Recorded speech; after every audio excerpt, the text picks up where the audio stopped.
जय गुरुदेव, जय गुरुदेव, जय गुरुदेव। आज देश राममय हो रहा है। देश ही नहीं, विश्व भी इस धरा को देखकर आकर्षित है। भारत हमेशा से धर्म प्रधान देश रहा है, जिसे आज कलकाल में हम सब भूल चुके हैं। जबकि राम हम सबके आदर्श थे, उनके आदर्शों को शायद हम कहीं भूल चुके थे। तो ऐसी दशा में तो राम को टेंट से निकलकर इस विकास की धारा में उभर कर सामने आना ही पड़ेगा। भारत संतों, महापुरुषों, अवतारी शक्तियों का देश रहा है। इस धरा में जब जब हमारी संस्कृति का हास या उपहास हुआ है, तो इसी प्रकार धरा को फिर धर्ममय ईश्वर ने बनाया है। भारत की संस्कृति को बहुत से लोगों ने धूमिल करने की कोशिश की, पर एक समय में उन्हें मुंह की खानी पड़ी। देश में मुर्गी पालन, मछली पालन, नशाखोरी, तमाम तरीके की कुरीतियों को बढ़ावा दिया गया।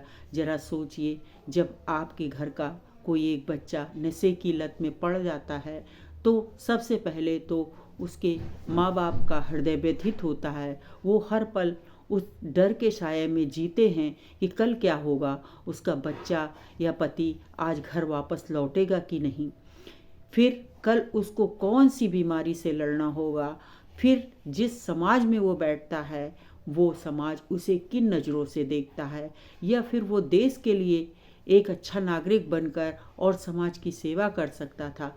पर इस नशे की लत ने उसके जीवन को क्या दिया, एक असफल इंसान, नालायक पति या नालायक बेटा बनाकर छोड़ दिया। ये उस अनमोल जीवन की उपलब्धि थी। उन तमाम देश विरोधी, संस्कृति विरोधी ताकतों ने इन सबको समाज में बड़े जोर शोर से फैलाया। जगह जगह बूचड़ खानों को बनाया गया, बेजुबानों की बलि दी गई, समाज में माँ बहनों को प्रताड़ित किया गया, उन्हें भोग्य वस्तु की तरह देखा गया। आज छोटे छोटे बच्चे बच्चियाँ सिगरेट के धुएं में और नशे में लिप्त हैं, जो अपने जीवन को नर्क के रास्ते में धकेल रहे हैं।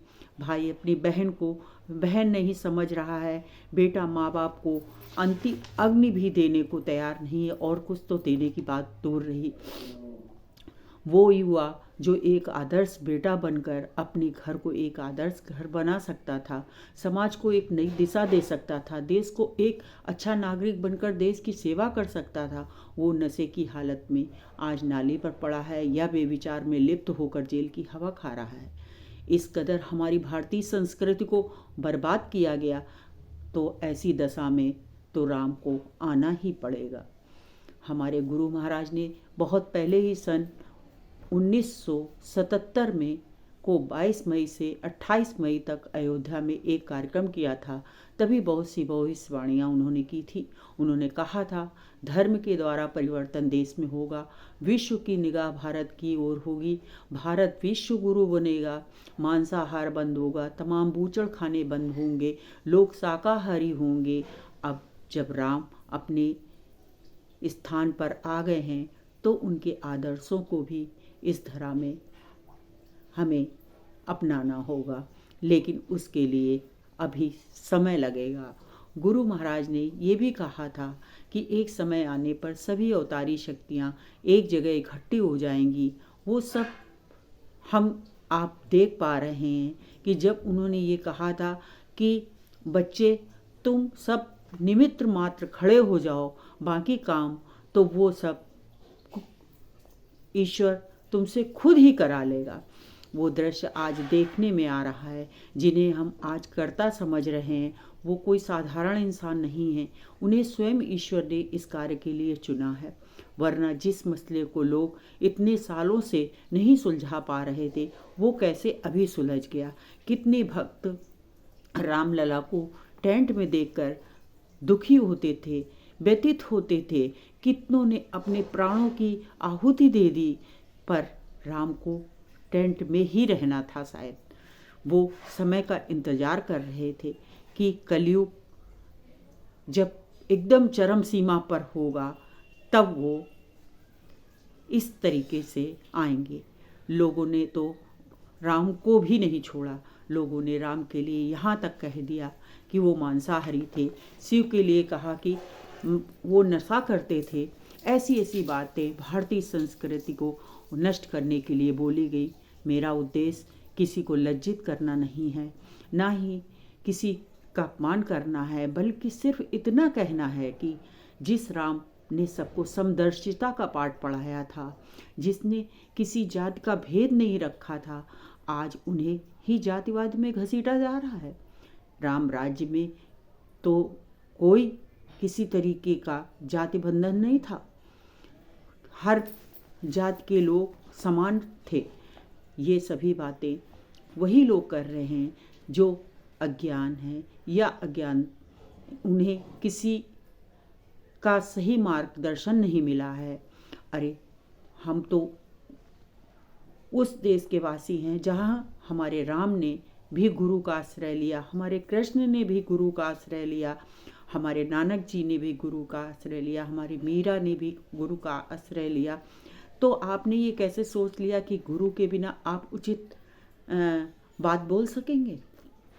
हमें सब को बड़े ही गौर से इस बात पे विचार करना होगा कि हम कहाँ पर क्या चीज़ छोड़ आए हैं। हम सब गाते तो बड़े प्रेम से हैं कि तेरे पूजन को भगवान बना मन मंदिर आलीशान, पर क्या हमने इस मानव मंदिर को शुद्ध किया है? नहीं, हम उसकी आराधना कर सकें इस तरीके का अभी हमारा आचरण नहीं हुआ।